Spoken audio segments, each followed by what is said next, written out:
Hello সবাইকে, welcome to my channel Bong Paramita YouTuber. ধর্ম হোক যার যার, বড় মা সবার। দেখতেই পাচ্ছ, তোমাদের ভিডিও দিয়ে স্টার্ট করলাম দেখানো।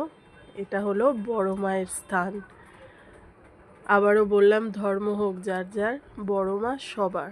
অনেক দিনের ইচ্ছা ছিল বড় মায়ের কাছে যাব, ফাইনালি পৌঁছে গেলাম। রোববারে গেছিলাম তিনজনে। আমাদের এইখান থেকে, কলকাতা থেকে নৈহাটি অন বাই রোড প্রায় আমাদের 2 ঘন্টা থেকে 2.5 ঘন্টা সময় লেগেছিল। সেখানে গিয়ে আমরা পৌঁছে লাইনে দাঁড়িয়েছিলাম বেলা 1:15, আর যখন পুজো দিই তখন বাজে সন্ধে 6:02। এতক্ষণ মায়ের জন্য দাঁড়িয়ে লাইনে আমরা তবে গিয়ে মায়ের দর্শন পেয়েছিলাম। পরম প্রাপ্তি, পরম তৃপ্তি বলতে পারো মাকে দেখার পর। হ্যাঁ, আমরা মায়ের বড় রূপ দেখতে পাইনি ঠিকই, কারণ আমরা কালী পুজোর পরে গেছিলাম। মায়ের যে কোষ্ঠী পাথরের মূর্তি, সেই রূপটা আমরা দেখে এসেছি।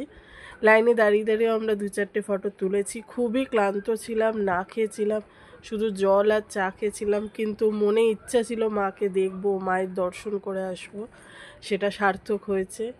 অসম্ভব ভালো লাগছে ব্লগটা তোমাদের সাথে ছবি দিয়ে, ভিডিও দিয়ে শেয়ার করতে।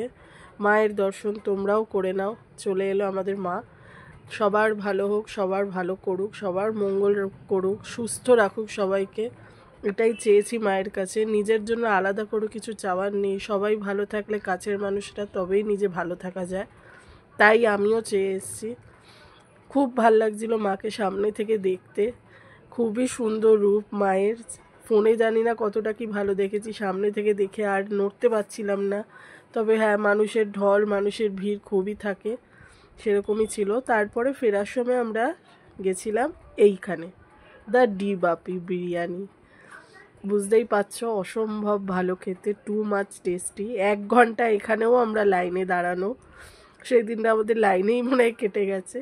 অর্ডার করেছিলাম ওখানে ফেমাস যেটা মাটন বিরিয়ানি। দুজনের জন্য 1000 রুপিস এনাফ। আমাদের সাথে যেহেতু মেয়েও থাকে, তো আমরা দুজনের মতন করে অর্ডার করে সেটা 3 জনে শেয়ার করি। তো 1000 rupees is enough. Too much tasty, too much ভালো। কেমন লাগলো জানিও।